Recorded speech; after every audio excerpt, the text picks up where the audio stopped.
Good afternoon বন্ধুরা, কেমন আছো তোমরা সবাই? আশা করি তোমরা সবাই ভালো আছো, আর আমিও ভালো আছি, আমার পরিবারে সবাই ভালো আছে। এই তো ভালোই আছে, যেহেতু আজকে সানডে তো ভালোই থাকে। আর দেখছি টিভি। এখন ঘড়িতে বাজে 12:30। 12:30 থেকে আমার এই ভিডিওটা স্টার্ট করলাম। সারাদিন কী কী করি না করি তোমাদের সাথে যে শেয়ার করবো, তোমরা দেখতে থাকো। আর ঘরের কাজ, শুধু ঘরটা মোছা বাকি আছে, আর এমনি সমস্ত কাজ হয়ে গেছে। আর এখন শুধু রান্নাটা করব। রান্নাটা করার পরে তারপর স্নান করব। দেখতে থাকো তোমরা। 12:30 বাজে, এখন জানলা খোলা হয়নি। দেখো এক সেকেন্ড, জানলা খুলেছে, জানলা খোলা হয়নি। আর আকাশে পুরো মেঘ, সকাল থেকে মেঘলা মেঘলা ছিল, একটু রোদ ছিল। আর এখন পুরো আকাশে মেঘ, একটু রোদ নেই। এই নামলো বলে মানে বৃষ্টি এখনই নামবে। দেখো রান্নাঘরে চলে এসেছি। রান্নাঘরে ভাতের জল বসিয়েছি, গ্যাসটা এখনো ধরাইনি। আর আজ যেহেতু সানডেতে মাছ, এই যে মাছ, আর মাছটা ধুয়ে আমি নুন হলুদ মাখিয়ে নিয়েছি। আর হবে এই যে চিকেন আমার ছেলের জন্য, তো মাস্ট সানডেতেও হবেই, সেটা প্রত্যেক সপ্তাহে হয়ে থাকে। আর করবো আর একটু না, উচ্ছে পাতা, আমাদের বাড়িতে সামনের জায়গাতে একটু উচ্ছে গাছ হয়েছে, সে কটা উচ্ছে পাতা তুলে নিয়ে আসলাম। এই উচ্ছে পাতায় বড়া করবো। তাই আমি ভালো করে ভিজিয়ে রেখে দিয়েছি, অনেকক্ষণ ধরে ভিজিয়ে রেখে দিয়েছি। একবার ধুয়ে আবার একটুখানি একটু জল দিয়ে ভিজিয়ে রেখে দিয়েছি। এটাকে জলটা ঝরিয়ে বড়া করবো।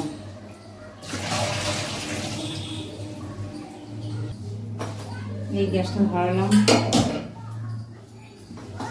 আর সকালবেলায় একটুখানি আলু তরকারি করেছিলাম, একটু কালো জিরে ফোড়ন দিয়ে, আর বাসি ভাত ছিল, ওই দিয়ে আমি, আমার বর আর আমার ছেলে খেয়ে নিয়েছি। খাওয়া হয়ে গেছে। এই এখন রান্নাটা বসাই, এই করতে করতে দেরি হয়ে যাবে। মাংসটা আগে বসাবো, যেহেতু মাংস করার সময় কেউ কষা মাংস খায়, মাংসটা আগে বসাই।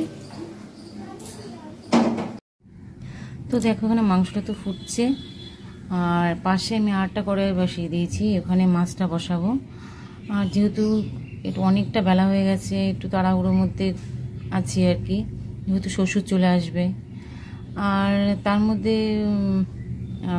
এই যে এখানে আমি উচ্ছে পাতা তোমাদের বলেছি, উচ্ছে পাতা, আর এখানে ভাত, এটা ভাতের সাথে আর একটুখানি ময়দা, একটুখানি হলুদ, নুন, এই যা যা লাগে আর কি সব মিশিয়ে দিয়েছি। আর ভাতটা দিয়েছি কেন বলো তো, একটুখানি খেতে না একটু অন্যরকম লাগবে। যাই হোক, এটা মিশিয়ে দিয়েছি। আর খুব তাড়াহুড়ো করছি, যেহেতু শ্বশুর চলে আসবে, 1টা বেজে গেছে। আর এই যে মেখে নিয়েছি। আর ওই মাছটা হওয়ার পরে আমি আবার উচ্ছে আলু তরকারিটা বসিয়ে দিয়েছি। তরকারিটা অনেকটাই কম, যেহেতু আমি আর শ্বশুর খাই। আর উচ্ছে তরকারিটা কেউই খায় না, আমার ছেলে তো মুখেই দেবে না, আর আমার বর তো খাবেই না, যার জন্য একটু অল্প করেই করেছি। তো রান্না কমপ্লিট, অবশেষে রান্নার ভাতটা মাথা থেকে নামলো। এই যে মাছের ঝোল আমার এখানে রেডি। আর এটা হলো মাংস, একটু কষা কষা করেছি। আর এটা হলো উচ্ছে আলুর তরকারি। আর এই যে হচ্ছে বড়া, আর একটু পাশে একটু লেবু কেটে নিয়েছি। বড়াটা একটুখানি উচ্ছে পাতা যেহেতু একটুখানি কালো কালো লাগছে। তো দেখো, তারপর চলে আসলাম রান্নাঘরে, সমস্ত কাজ সেরে, খাওয়া দাওয়া সেরে, আর ছেলে ঘুমিয়ে পড়েছে।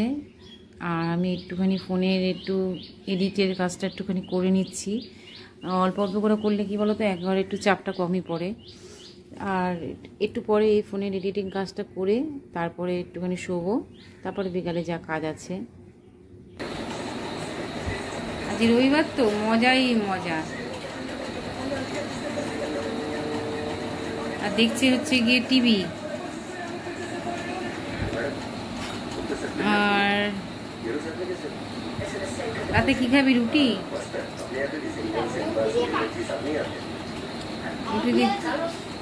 রুটি দিয়ে মাংস? এই তো রুটি খেতে চাস না। আজকে রুটি দিয়ে মাংস খাবি? তাহলে একা একা খাবি তো? একা একা খাবি? হ্যাঁ। তো বন্ধুরা, অনেকটা সময়ের পরে আবার তোমাদের সামনে। আর এখন বাজে 8:30। 8:30টার সময় ও ছেলে হট করে বলছে, মা যে রবিবার তুমি আমার সাথে একটু লুডো খেলো। তাই ওর সাথে একটু লুডো খেলছিলাম আর টিভি দেখছিল। তা হট করে বলছে, মা আমি রুটি খাবো। যে ঢাকাল খা, বলছে মাংস দিয়ে রুটি দিয়ে খাবো আজকে, যেহেতু কেউ রুটি খুব একটা পছন্দ করে না আজকে বলছে, তার জন্য ওদের 3 জনের জন্য রুটি করব। আর আমি ভাতই খাই, আমার ভালো লাগে না রুটি খেতে।